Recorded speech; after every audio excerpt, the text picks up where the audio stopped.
En la historia, el tema de la peste siempre ha inspirado libros relevantes.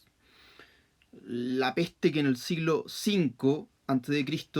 azotó a Atenas, en ese mismo siglo, llevó a Tucídides, el historiador, a incluir toda una sección al respecto en su libro Historia de la Guerra del Peloponeso, a la vez que el contexto de la epidemia, también en ese siglo, le sirvió a Sófocles de telón de fondo para su tragedia Edipo Rey. Pero lo escrito por Tucídides en la Edad Antigua, sobre la peste, influyó en cómo dicho tema posteriormente sería abordado en las disciplinas tanto históricas como literarias, hasta la Edad Media. Dos aspectos principales podemos distinguir en la descripción de la peste en cualquier tiempo y espacio. Primero, el aislamiento. La gente, por miedo al contagio, se aísla una de otra, llegando a veces a retirarse de la ciudad o del centro de la ciudad hacia lugares apartados. Y segundo, la liberalidad. Al ser la muerte tan omnipresente, no distinguiendo entre hombres y mujeres, jóvenes y ancianos, fuertes y débiles, ricos y pobres, la sociedad empieza a pudrirse no solo física, sino además espiritual y moralmente.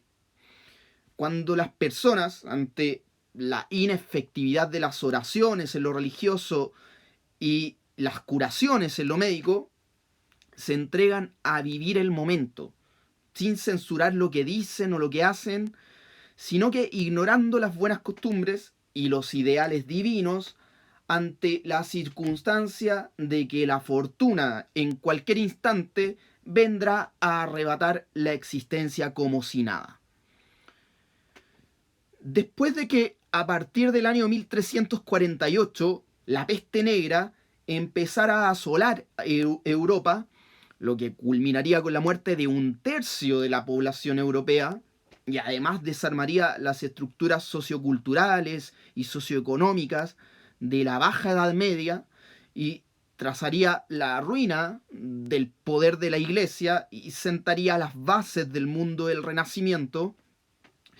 En la Italia del año 1365, el poeta Francesco Petrarca, aún dolido por la muerte de su amada Laura en 1348, el año en que empezó la peste negra, su amada Laura, a la que tanto en vida como después de muerta le dedica los poemas de su cancionero, que los escribió entre 1327 y 1368, Petrarca, ya dudando de que los médicos pudieran hacer algo mejor que la ineficiencia de filósofos o historiadores frente a la pandemia, en una carta a su amigo y poeta y narrador Giovanni Boccaccio, le confiesa que cree que la gente va a salvarse más si sigue su instinto que si sigue a los médicos.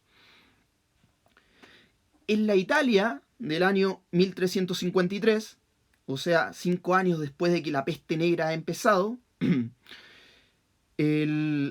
Giovanni Boccaccio publica el Decamerón, un libro de cuentos que en esta clase de La cáscara de nuez, literatura en cuarentena, abordaré. La narración, que dura 10 jornadas e incluye 50 historias, transcurre en Florencia y los relatos son narrados por 7 mujeres y 3 hombres que casualmente se encuentran y para evitar el contagio de la epidemia deciden refugiarse afuera de la ciudad en un lugar campestre que Boccaccio llama un paraíso terrenal, a donde ellos acuden para recrearse con la literatura. Cada personaje goza de una psicología particular que va siendo imprimida en su estilo y técnica para relatar. La presente sesión se titula Decamerón, lo que las mujeres cuentan en la pandemia, porque centraré mi análisis precisamente en los temas que las mujeres escogen relatar en el contexto de la cuarentena a la que la peste negra las lleva. Esas historias que ellas se distraen narrando, en dicha situación de fatalidad, tratan motivos tan vitales como el amor y lo sexual, y la razón y el ingenio, lo cual resulta indicio de las nuevas formas de moralidad que hacia el final de la Edad Media y con el espectro sociocultural y socioeconómico desarticulado por la pandemia, las personas empezarán a practicar.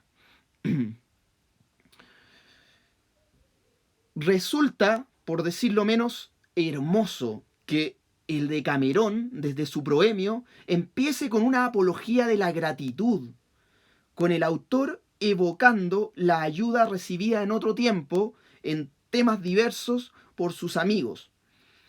Y luego, desde la primera jornada, afirmando Boccaccio en torno a la peste, la esperanza de que si tras la alegría siempre sigue el dolor, entonces tras el dolor siempre debe venir la alegría.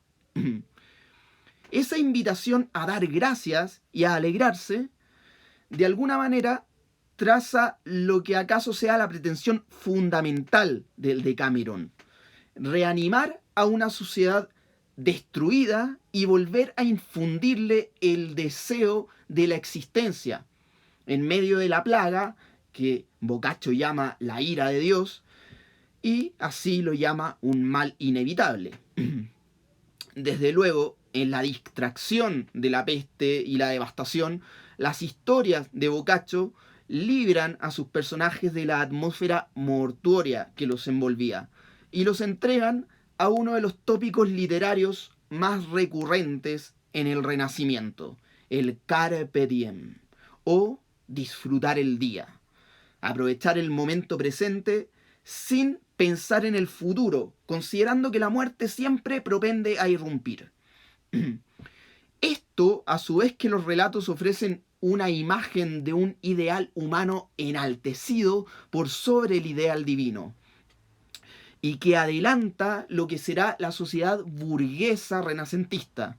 Los artesanos, comerciantes, banqueros, personajes históricos, sean cómicos, grotescos, patéticos, heroicos, de acuerdo a su instinto y sin que les sea necesario ajustarse a la virtud cristiana epocal, con actos sinceros y prácticos, en los relatos del Decamerón siempre salen adelante en sus dificultades. Pero en el Decamerón, algo aún más noble que logra Boccaccio es el hecho de poner más mujeres que hombres contando historias. El énfasis en que hablen las mujeres, que solían ser privadas de discurso y confinadas a encerrarse, mientras los hombres se realizaban como escritores y pescadores y en otros roles.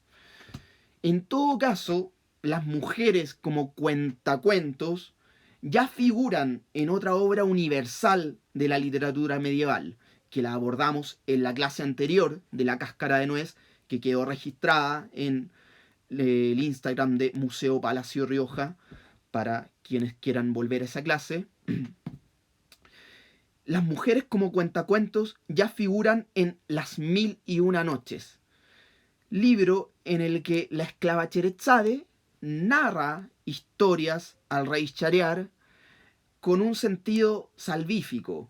El sentido de relatar ahí era, por cierto, una forma de alejar la muerte, de postergarla, y lo mismo podemos afirmar de los cuentos del Decamerón. Dado que para esta clase me interesa abordar lo que las mujeres cuentan en pandemia, he seleccionado un corpus de todas las historias del Decamerón, pero discriminé según pertinencia al tema de la sesión, o sea, solo historias contadas por mujeres y que muestren en lo posible a personajes mujeres interesantes e inteligentes en su integridad, no solo ocasionalmente, o sea, abordar cuentos con presencia a las mujeres, pero no como accesorios, sino como personajes protagonistas. En la estructura del Decamerón, por cada jornada se nombra a un rey o reina de la jornada a cargo de elegir el tema sobre el cual deben girar los relatos y moderar la dinámica entre narradores. La primera jornada empieza con un mensaje de Boccaccio a las mujeres, como si su libro estuviera dirigido a ellas. Dice: cuando más graciosísimas damas pienso cuán piadosas sois por naturaleza, tanto más conozco que la presente obra tendrá a vuestro juicio un principio penoso y triste, tal como es el doloroso recuerdo de aquella pestífera mortandad pasada, universalmente funesta y digna de llanto para todos aquellos que la vivieron o de otro modo supieron de ella, con el que comienza. Pero no quiero que por ello os asuste seguir leyendo, como si entre suspiros y lágrimas debieseis pasar la lectura. Ese es el mensaje inicial de Boccaccio, no a los hombres, sino a las mujeres directamente. Un mensaje de esperanza, de alegría en medio de lo penoso que significa la peste negra. Pareciera que Boccaccio se dirige a cierto lector femenino estereotípico, que lee solo relatos alegres, y lo insta a recibir gustoso ese libro escrito en un contexto de peste que tanta muerte traía. Luego Boccaccio pasa a describir la peste negra en detalle, con sus efectos carnales, como búhos en el cuerpo, sus efectos mentales, como desinhibición en el comportamiento, y efectos sociopolíticos, como desorganización en lo protocolar y desmoralización en lo espiritual. Además da otros datos, por ejemplo que los objetos del contagiado también sirven de vehículo para el contagio, o que en Oriente los apestados se los mata mientras que en Occidente se los examina. Después Boccaccio cuenta que 7 mujeres se reúnen en una iglesia de edades entre 18 y 20. Dice que son, por las descripciones que da, son mujeres de la burguesía, de la naciente clase burguesa de ese tiempo que venía a posicionarse por sobre la aristocracia, y las describe además físicamente como hermosas. Es curioso que afirme asignarles nombres ficticios acorde a la calidad de lo que cada cual narrará. Dice: para que aquello que cada una dijese se pueda comprender pronto sin confusión, con nombres convenientes a la calidad de cada una, o en todo o en parte, entiendo llamarlas. En el nombre ya advertimos a cada una con su personalidad. Así, Pampinia, la mayor y de más experiencia, será sensata y feliz en amores, y la primera en hablar.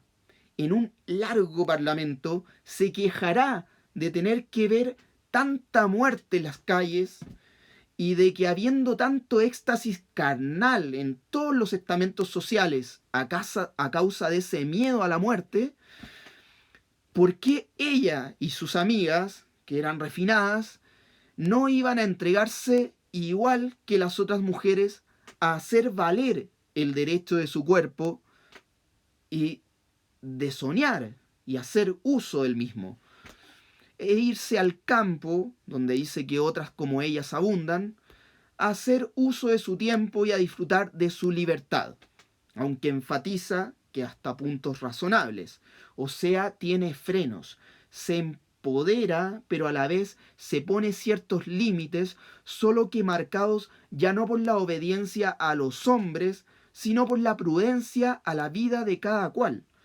Con lo que en el fondo está diciendo algo así como: somos mujeres en una sociedad patriarcal y debemos cuidarnos.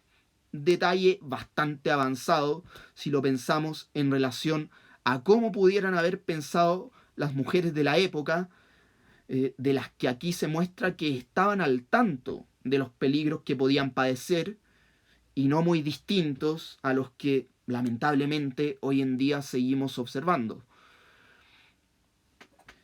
Entonces Filomena, que era lasciva y lujuriosa, dice que está de acuerdo con Pampinia, pero que no hay que olvidar que las mujeres que son volubles y miedosas, eso lo dice ella, es una opinión de una mujer dentro de la narración, así que requieren de la providencia de los hombres para poder sentirse más seguras y no perderse en el intento de alejarse a los campos. Claramente está refiriéndose a que si se van solas, algo en el camino puede pasarles porque hay hombres malos al acecho. Y Elisa, que era la que amaba sin ser correspondida, coincide y dice que los hombres son la cabeza de la mujer y que sin ellos no se llega a buen puerto, así que propone buscar algunos para acompañarles, aunque se pregunta dónde buscar si están todos muertos por la peste. En eso entran a la iglesia 3 jóvenes de unos 25 años, el más joven, y venían a ver a sus damas, de las cuales había 3 que estaban entre ellas. ¿Ah? Así que Pampinia, la mayor, la más autoritaria también, dice que van a llevárselos, que les harán de buenos guías y agrega jocosamente que así será a menos que ellas los utilicen para otras cosas. A lo que Neifile, que era lasciva pero ingenua e inexperta y amante de uno de los chicos que había entrado, se avergüenza de esas palabras de Pampinia y dice que si se llevan a esos hombres, la sociedad podría pensar mal de ellas porque se sabe que ellos son pareja de 3 de ellas y estarán los 10 juntos.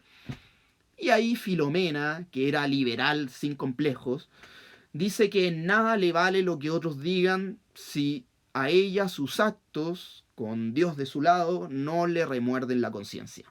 ¿Mm? Tenemos ya 3 psicologías femeninas distintas, pero todas liberales en cierto punto, solo que unas más mesuradas quizás por los problemas que podía vivir una mujer en una sociedad patriarcal como la que existe en ese contexto. Las mujeres llaman a los jóvenes y les cuentan su plan y ellos aceptan porque dicen que vienen igualmente huyendo de tanta calamidad y siguiendo una idea de Pampinia, entre todos eligen a alguien que, por así decirlo, lleve la batuta. Alguien que vele por el bienestar y la alegría del grupo y a quien cada cual obedezca. Y que sea también reina de la primera jornada. Y la elegida es la propia Pampinia. Luego de eso, parten todos juntos hacia el campo a aislarse en un ambiente edénico, paradisiaco, al que Boccaccio dedica varios renglones en describir. Pampinia, reina de la primera jornada, propone el tema, que será hablar de lo que a cada cual más le guste, y dice que empiece Pánfilo, uno de los 3 hombres. En esas primeras historias se van advirtiendo, según el tema que cada personaje elige, sus psicologías, qué les interesa, cuáles son sus valores, etc. En la cuarta novela, Dioneo, que era despreocupado y gracioso, había contado la historia de un abad que se aprovechaba de la tristeza de una doncella para tener relaciones consentidas con ella. Recalco el consentidas porque él dice que ella misma no era de hierro. O sea, ojo, que estamos ante mujeres consideradas reales, no idealizadas, si bien la situación del abad con la doncella nos induce, en particular hoy en día, a sospechas. En ese relato, Dioneo refería en detalle incluso la postura sexual del encuentro de ambos, y cuando termina su historia, ya en la quinta novela, Boccaccio comenta que las mujeres estaban ruborizadas, aunque riéndose, de lo indecente y divertido de la historia de Dioneo. Entonces le toca narrar a Fiammetta, que era la perfecta enamorada, y que en la vida real coincide con la amada de Boccaccio, su Beatrice, que a diferencia de la de Dante Alighieri, sí le correspondía.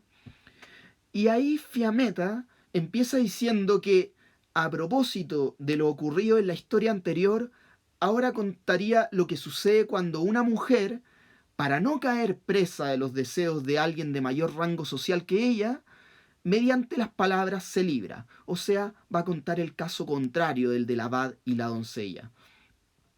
Esa quinta novela es la primera en que aparece una mujer fuerte, en este caso no ligada a lo sexual, como se repetirá en historias posteriores, sino a lo retórico, a la inteligencia. Y aquí es importante que Fiametta cuente una historia en la que una mujer, más que ejercer su valor por medio de su libertad sexual, la ejerza por medio de la palabra, porque es algo que veíamos en el caso de Cherezade en Las Mil y Una Noches, con ella empleando la palabra literaria para salvar de la muerte a las mujeres del reino y también a sí misma. Fiametta introduce su historia con este preámbulo.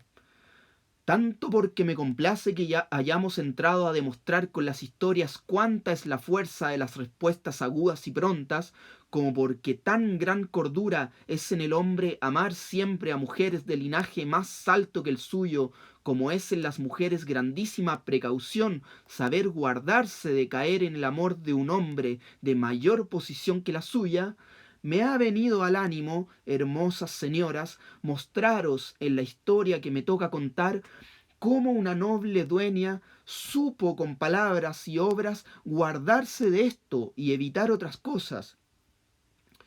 Vemos en ello una intención de dar a entender que las mujeres, empleando bien las palabras, pueden librarse fácilmente de los intereses de los hombres de alto rango. Y la historia que cuenta es bien sencilla.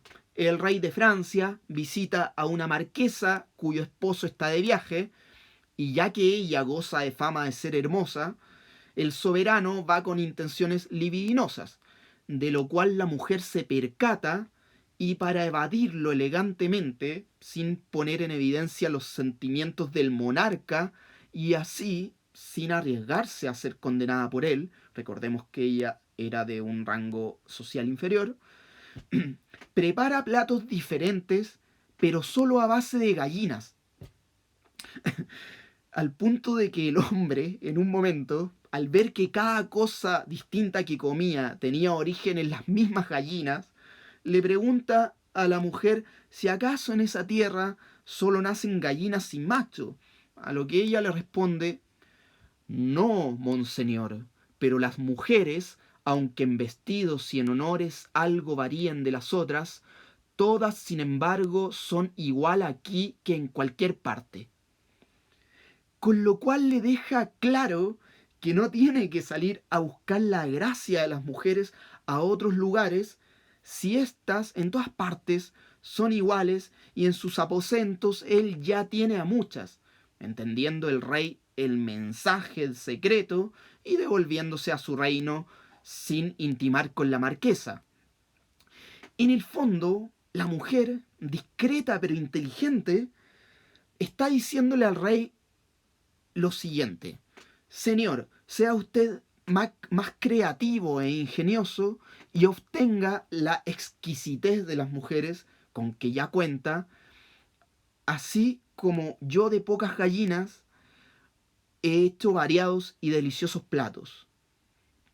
Muy al estilo de lo que en el área del psicoanálisis plantea Jacques Lacan en torno al deseo, cuando dice que se debe elevar el objeto del deseo a la dignidad que merece. Acá la mujer realiza una crítica encubierta al rey, diciéndole: sea más ingenioso con lo que tiene y no busque en otras mujeres lo que puede obtener de cualquiera que esté a su alrededor. Y con eso lo aleja.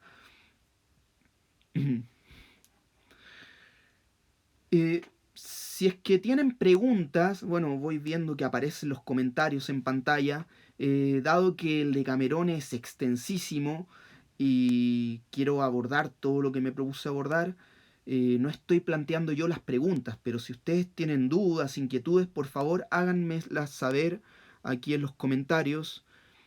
Saludo a todos los que me han saludado en estos 20 minutos que van de clase. Y bueno, los invito a seguir aprendiendo y a manifestarse, ya estén de acuerdo o en desacuerdo con cualquier cosa que yo pueda decir. En la novela novena de la segunda jornada, Filomena, que es la reina de esa noche y que ha propuesto historias sobre personajes que frente a lo adverso aún así consiguen lo que desean, cuenta de una mujer que burla a un hombre burlador.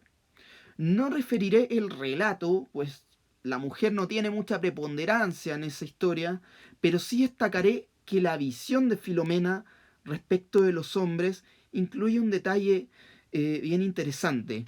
Ella introduce el relato con hombres reunidos que aparecen hablando de la libertad con que ellos se toman la fidelidad hacia sus mujeres, pero a la vez que le dan poca importancia a los engaños de ellas hacia ellos. En este último punto, uno de los hombres dice, y yo lo mismo hago, porque si creo que mi mujer alguna aventura tiene, la tiene, y si no lo creo, también la tiene. Y por ello, lo que se hace, que se haga. Lo que el burro da contra la pared, eso recibe. O sea, hay una apología del carpe diem, de vivir el momento, en eso de lo que se hace, que se haga. Y esa máxima será una constante en otras mujeres de las historias del Decamerón.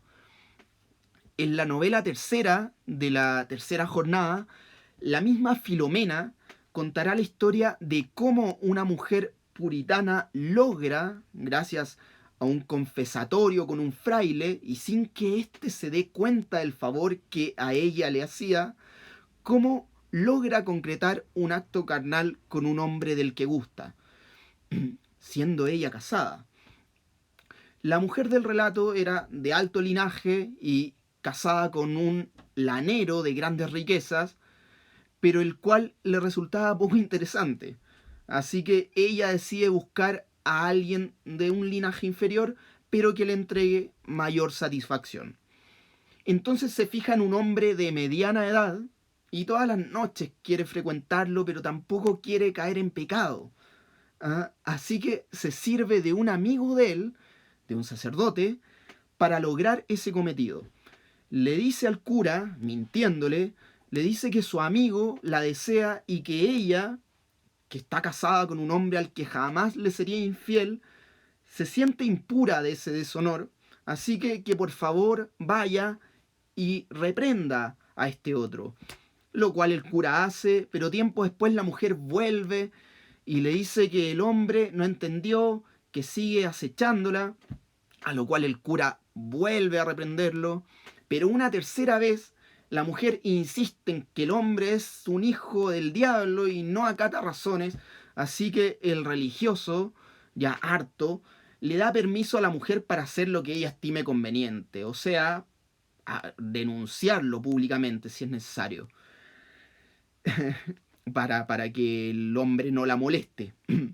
Con lo que ella, aprobado su accionar, o sea, el accionar que ella quiera hacer, aprobado por la bendición del cura, procede, pero de otra manera, invitando al hombre a yacer con ella, ahora que cuentan con la aprobación del sacerdote sin que éste sepa lo que ha aprobado, que es una infidelidad. Mujeres así, dispuestas a satisfacer su deseo a toda costa, seguirán apareciendo en el Decamerón en boca de los relatos de las mujeres. En la novela quinta, Elisa cuenta de un acicalado, lo llama, que quiere a la mujer de un caballero que se va a Milán. Y ella, al principio, no dice nada, pero en un punto se cuestiona su recato. Y las palabras con que lo hace dicen mucho de cómo pensaban las mujeres liberales de la época, de nuevo en torno al motivo literario del carpe diem, del disfrutar el día, el momento. Dice la mujer, se dice a sí misma, ¿qué es lo que hago? ¿Por qué pierdo mi juventud? Este se ha ido a Milán y no volverá hasta dentro de 6 meses. ¿Y cuándo me los devolverá? ¿Cuando sea vieja? Y además de esto, ¿Cuándo volveré a encontrar a un amante como el acicalado? Estoy sola, de nadie tengo que temer, no sé por qué no cojo el goce mientras puedo. No siempre tendré la ocasión como la tengo ahora. Esto no lo sabrá nunca nadie. Y si tuviera que saberse, mejor es hacer algo y arrepentirse que no hacerlo y arrepentirse. Y así que acepta estar con el otro, crea una estrategia para que pueda visitarla sin despertar sospechas, lo cual se concreta y el cuento termina diciendo que siguieron viéndose escondidas durante infinitas noches más. Pero ya vamos viendo cómo hasta la tercera jornada han aparecido, y esto es solo una pizca porque no puedo abordar los 30 relatos que van hasta la tercera jornada, han aparecido mujeres diciendo cosas bastante interesantes respecto de la libertad de decir y de hacer en un contexto de pandemia. Ahí aparece una pregunta que viene de Marcelo Mejías, que ya ha hecho otras preguntas antes muy interesantes en otras clases. La pregunta dice, ¿la sensualidad o lo erótico del Decamerón tiene antecedentes en la literatura? Luego, ¿es correcto hablar de literatura erótica a propósito del Decamerón? Claro, una muy buena pregunta. Y desde tiempos ancestrales, desde los primeros poemas tallados en piedra que uno puede encontrar, hay indicios de erotismo en la literatura.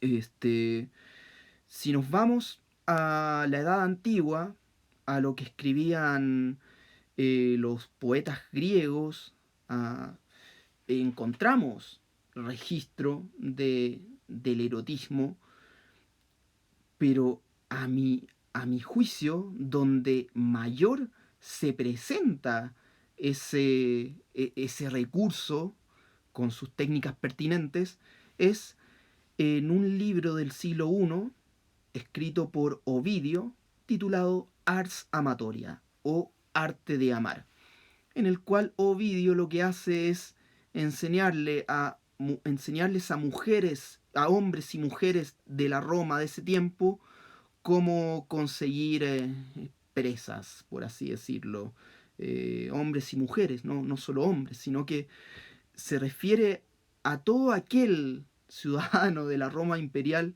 que quiera conquistar a otra pareja o que quiera yacer con un amante, con quien sea, les va transmitiendo técnicas y por supuesto entre medio va incluyendo relatos mitológicos que se conocían en la época respecto de cómo lo hicieron ciertos personajes para lograr sus encuentros carnales.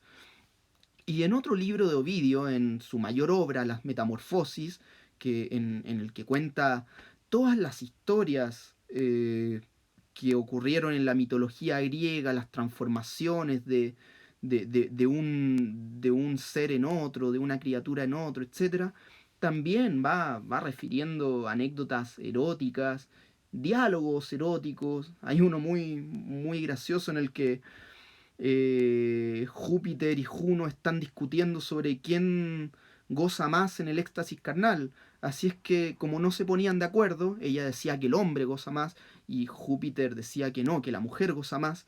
Y para ponerse de acuerdo llaman a Tiresias, que es el adivino tebano más importante de la época, y que por estas cosas del destino era hombre, pero había sido mujer durante 7 años por una metamorfosis que le había ocurrido. Así es que le preguntan, ¿quién goza más, el hombre o la mujer? Y Tiresias dice, bueno, la mujer goza 30 veces más que el hombre. Juno, por supuesto, que ella decía que no, que el hombre gozaba más, y Juno, al saberse desacreditada por el adivino, lo deja ciego. ¿Ah? Se venga de él. Pero bueno, eso es un relato, no es erotismo propiamente tal. Después vienen otras descripciones eróticas, epifánicas, en textos de todo calibre. Tenemos incluso en San Juan de la Cruz, que fue un poeta místico, tenemos su Cántico Espiritual, en el cual describe la relación de Dios con la humanidad como una relación erótica. Es uno de los libros más eróticos, de los poemas, libros más eróticos que se han escrito a lo largo de la historia de la literatura. Pueden entrar a revisarlo. Otra pregunta de un amigo poeta y librero: ¿cómo se ve influenciada ese erotismo con la construcción literaria que gestó Dante en la misma época?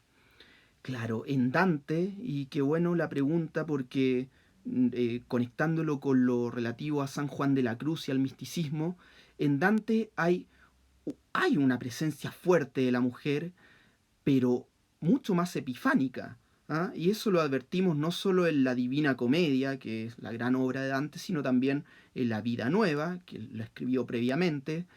Dante fue este eterno enamorado de una tal Beatrice, que nunca le dio bola. Y que en su obra La Divina Comedia, en la que él desciende al infierno, asciende al purgatorio y luego al paraíso, él la pone como un personaje epifánico que lo llama a purgarse de todos los pecados que cometió en su vida luego de haber perdido a Beatriz, que había muerto.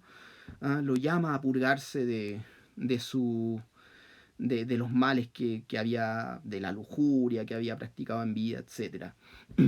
Y, y en esos, cuando Dante llega al paraíso, hay relatos, o sea, pasajes de la Divina Comedia en que si bien no se aprecia cierto erotismo, sí se ve enfatizado enfatizada cierta relación epifánica con la mujer en términos espirituales, pero que se describe a partir de aspectos materiales. ¿Ah? Tenemos desde la sonrisa de Beatriz hasta otros aspectos, componentes que van apareciendo, una clara alusión a la belleza de los cuerpos. ¿Mm? Este, y bueno, a la par de Dante están los poemas que escribió Petrarca a su amada. Ahí también hay aspectos, eh, no sé si llamarlos eróticos, porque el erotismo es una cosa más aguda, ¿ah? Pero sí podríamos denominarlos protoeróticos. A diferencia de lo que pasa en el poema El Cántico Espiritual de San Juan de la Cruz, que sí hay alusiones alegóricas, pero bastante directas. eh, Referencias al erotismo en la Edad Media y por montones. La Edad Media, contra lo que se cree, fue una época en la que la carne estaba muy presente, precisamente por las oposiciones a la carne de los estamentos socioculturales, sociopolíticos. Así es que se pueden buscar más evidencias. En la última clase leeremos evidencias no de lo erótico, pero sí de lo sexual, con Hildegard von Bingen, una monja que escribió de tantos temas tan variados que abarcaron incluso la ginecología. Y fue la primera en escribir sobre el orgasmo femenino en la Edad Media. Sigo con la clase para poder, espero que las respuestas hayan sido pertinentes. Sigo con la clase para poder alcanzar y luego doy espacio para más preguntas. Y bueno, esto se conecta con las preguntas en todo caso. Decamerón es un libro que, dada su composición y cuánto iba extendiéndose, fue apareciendo en varias entregas. Por eso, empezando la cuarta jornada, Boccaccio detiene los relatos de los personajes para hacer una apología de sus historias liberales en boca de las mujeres, en respuesta a las críticas que estaba recibiendo. En especial, críticas a que esos relatos, la mayoría de corte tradicional, o sea, no originales de la invención de su autor, faltaban a la realidad de los hechos por complacer el gusto lector de las mujeres. A lo cual Boccaccio, como quien entre risas, se zafa invitando a sus detractores a mostrar los originales de esas historias, si es que existían, a la vez que les recuerda lo que estábamos abordando en en las preguntas recién recibidas, les recuerda que otros grandes poetas, como, bueno, acá está Guido Cavalcanti, o el propio Dante Alighieri, habían escrito literatura que complacía a mujeres y que trataba de mujeres y que abordaba los sentires de las mujeres. Lo que en la historia de la literatura y de esos registros en específico puede evidenciarse. En esa cuarta jornada se prosigue con relatos tanto de hombres como de mujeres, enamorados o amantes, que terminan en tragedia, por lo que se trata de historias donde no aparece el éxito de las facultades liberales de las mujeres en su decir y hacer, razón que me lleva a no referir relatos de esa jornada. En la quinta, Fiametta, la amada de Boccaccio, propone historias con finales felices en los que tampoco se aprecian grandes mujeres empoderadas, sino más bien victoriosas por el destino, no tanto por sus acciones, y además pareciera que los personajes hombres abundan por sobre los personajes mujeres, así es que tampoco me detendré en esa jornada. En la sexta jornada, en las historias, habrá frases inteligentes de mujeres, pero que revelan su razón e ingenio más en términos contextuales, en eventualidades, y no tanto en la psicología de los propios personajes. Esto quizás debido en parte a que, además, los relatos que ahí aparecen son muy breves. Pero ya en la séptima jornada, que tratará de relatos sobre burlas de mujeres a los hombres por amor o para salvarse, en la novela primera, Emilia, que era presuntuosa, cuenta que una mujer le hace creer a su marido que quien toca en la noche la puerta es un espantapájaros. Entonces salen a conjurarlo para pedirle que no vuelva. Pero el espantapájaros era ni más ni menos que el amante de la mujer. Y en la conjura, ella se sirve de palabras metafóricas para darle un mensaje encubierto al amante sobre dónde encontrarse y que el esposo no pueda inferirlo. Dice la mujer, esto es muy gracioso, espantajo, espantajo, que por la noche vas, con la cola tiesa viniste, con la cola tiesa te irás. Vete al huerto junto al melocotonero, allí hay grasa tiznada y 100 cagajones de mi gallina. Cata el frasco y vete deprisa, y no hagas daño ni a mí ni a mi Gianni, al esposo. Supongo que no hace falta desglosar el mensaje para inferir lo que la mujer quiere decirle al amante. Anda a encontrarte conmigo a tal lugar y a catar el frasco, o sea, a beber de las delicias que puedo entregarte, etcétera. Es muy gracioso esto, de verdad, es un humor de hace 5 siglos, pero que sigue, podría seguir haciéndonos reír a carcajadas. Y bueno, así la mujer engaña al esposo sin que éste se entere. En la novela tercera, Elisa cuenta una historia en la que, de nuevo, la conjura de la mujer le permite estar con un amante. Así es que vamos viendo que en el Decamerón el tema de la conjura en boca de la mujer, que sería un poco como el hechizo, lo relativo a la brujería, funciona de manera positiva para los deseos que quieren concretar estas mujeres. Mientras que en la novela quinta, Fiametta, de nuevo estamos con la amada de Boccaccio, cuenta, y con una picardía excelente, de un celoso que se hace pasar por cura y confiesa a su mujer, pero ésta le miente diciéndole que se acuesta con un cura. A lo cual el celoso, que se había disfrazado de cura para confesar a la mujer, empieza a hacer guardia todas las noches en la puerta, esperando a que aparezca el amante, mientras la mujer efectivamente hace pasar al amante, pero por el tejado.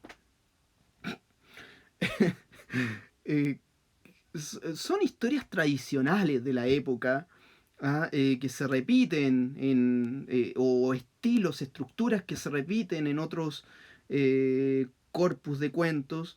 En las mismas Mil y una noches abundan historias de ese tipo. Y después en los cuentos de Canterbury de Geoffrey Chaucer, contemporáneos a los de el Decamerón de Boccaccio, aparecerán historias igualmente, bueno, quizá incluso más grotescas o directamente grotescas, al nivel de lo que veremos también en Gargantúa y Pantagruel de François Rabelais, otra obra que pueden indagar al respecto. Giovanni Boccaccio decía ser poeta. Aunque narraba, decía ser poeta y con justa razón. Yo califico esa autodenominación como verdadera. ¿Por qué? Porque es alguien que emplea muy bien el lenguaje, es alguien que le da un uso distinto al lenguaje epocal, que hace humor con lo que no era humorístico. Y el poeta es precisamente, bueno, como decía Nicanor Parra, el poeta no cumple su palabra si no le cambia los nombres a las cosas, o los nombres a la realidad. Y Boccaccio lo que hace es jugar con cómo referimos la realidad y eh, aludir a esta de otra forma, más lúdica, más picaresca. Algo que, bueno, lo podemos encontrar igualmente en otra obra de fines de la Edad Media, La Celestina. Si quieren erotismo medieval, revisen también La Celestina. Qué gran obra. Este, Podríamos abordarla, de hecho, en algún momento, en algún mes que quizás dediquemos el corpus de textos a analizar, a literatura erótica propiamente tal, de todas las épocas. Bueno, Giovanni Boccaccio decía ser poeta. Y por eso me interesa terminar este análisis de lo que las mujeres cuentan en el Decamerón con la octava jornada, siendo que son 10, con la octava en la que la reina es Laureta, cuyo nombre viene de laurel, y así ella simboliza la poesía. Laureta propone historias sobre cómo las mujeres a diario se burlan de los hombres y de su candidez. O sea, ya está asumiendo que los hombres son todos cándidos, todos ingenuos o todos idiotas, lo cual no deja de ser verdad hasta cierto punto. Y algo que en todo caso los relatos del libro ya hasta a esas alturas han más que demostrado. De esa jornada, y porque no puedo extenderme mucho, pero de esa jornada me interesa abordar ciertos detalles, de cierto detalle en específico de una de sus novelas que creo que es la más larga del Decamerón. Y que bueno, no voy a spoileárselas demasiado, porque así ustedes pueden leerla, ya les he spoileado alrededor de 5.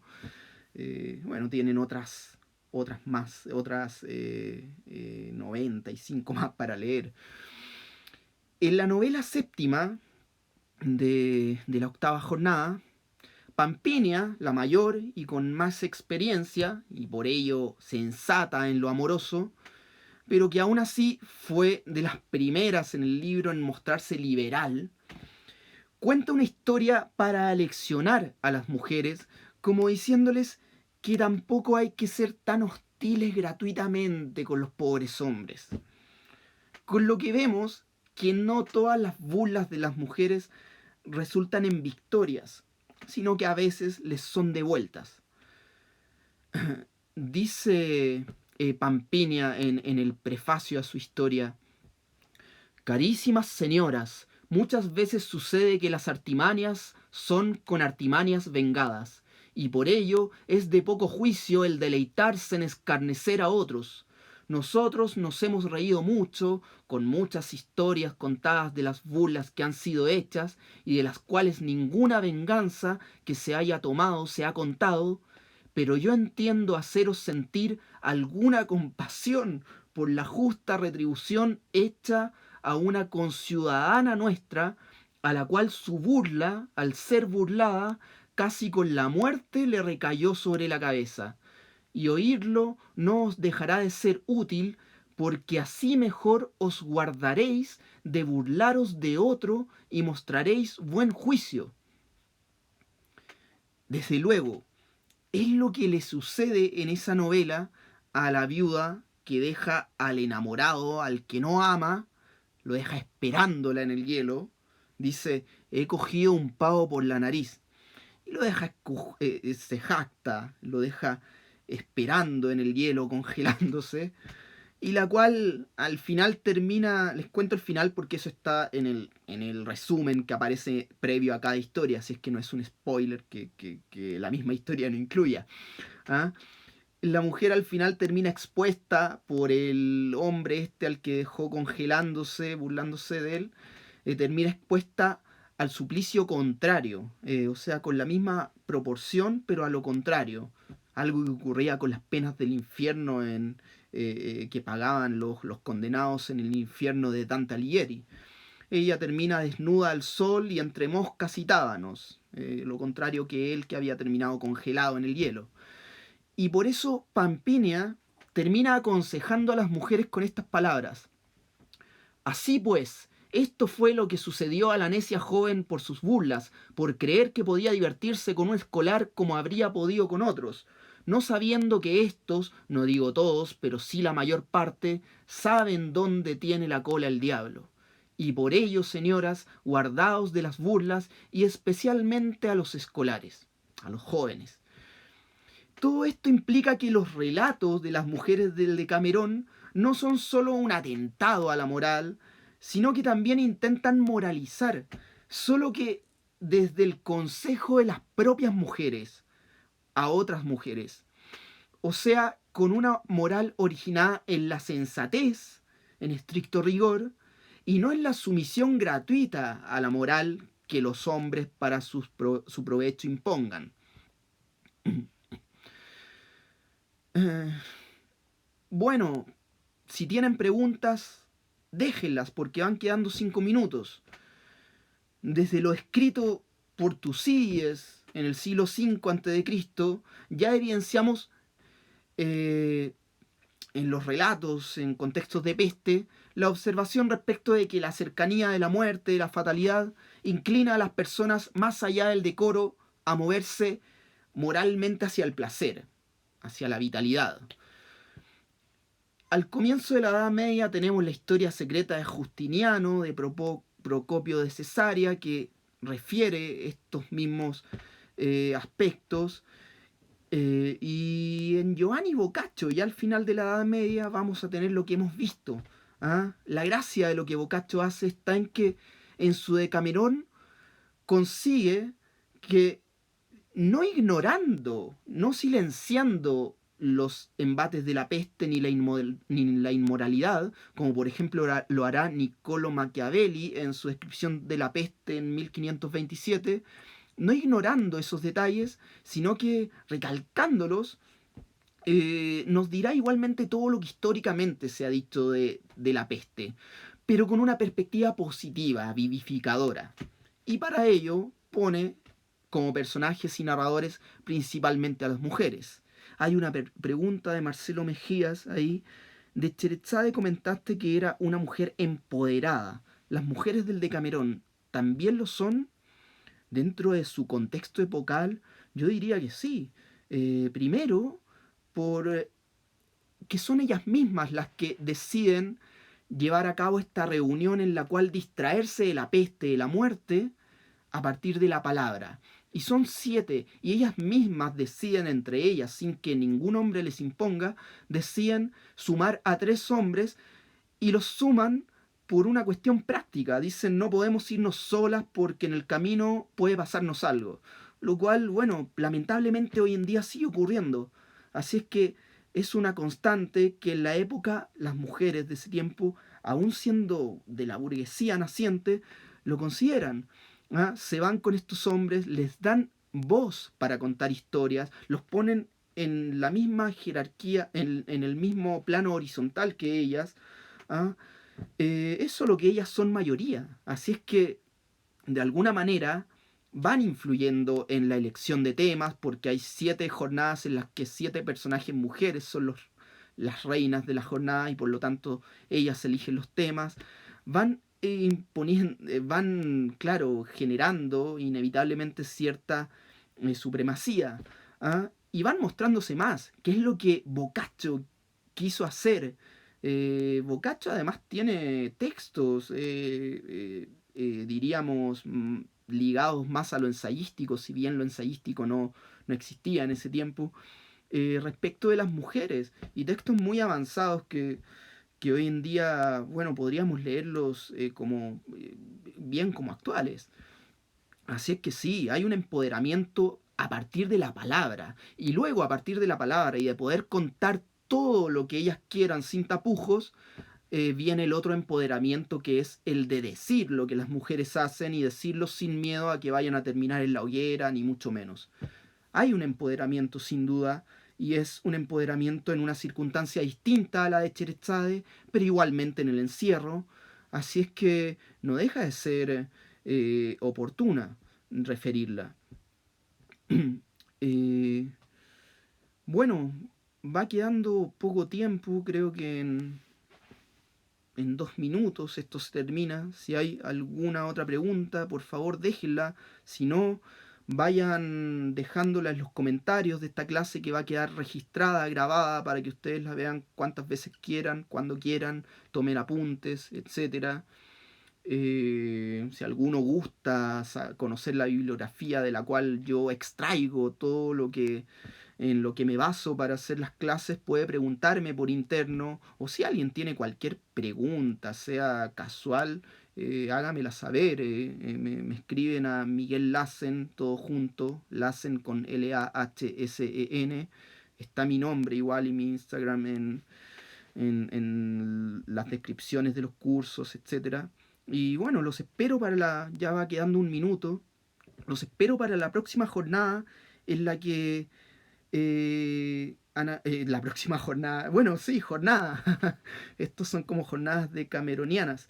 En la próxima clase, el próximo jueves a las 20 horas, de 20 a 21, en la que analizaremos, y esto para todos los que vieron la serie Vikingos y quedaron fascinados, analizaremos la Voluspa, ¿ah? Vikinga, el relato mitológico de una volva, de una profetisa vikinga al dios Odín, respecto del comienzo del universo y de cómo va a terminar en el llamado Ragnarok, el ocaso de los dioses. Cómo esta volva, en tanto profetisa, va relatándole la historia en un poema épico al dios Odín, que es un dios que sin embargo necesita acceder al conocimiento a partir de lo que la volva, la profetisa, tiene para decirle. El texto pueden encontrarlo en internet, Voluspa. Ya pronto subiremos el afiche. eh, Pertenece al corpus de la Edda poética, que es donde están la mayor parte de los registros mitológicos nórdicos, escandinavos. Quedan 5 segundos, me despido, gracias por asistir, cuídense, nos vemos.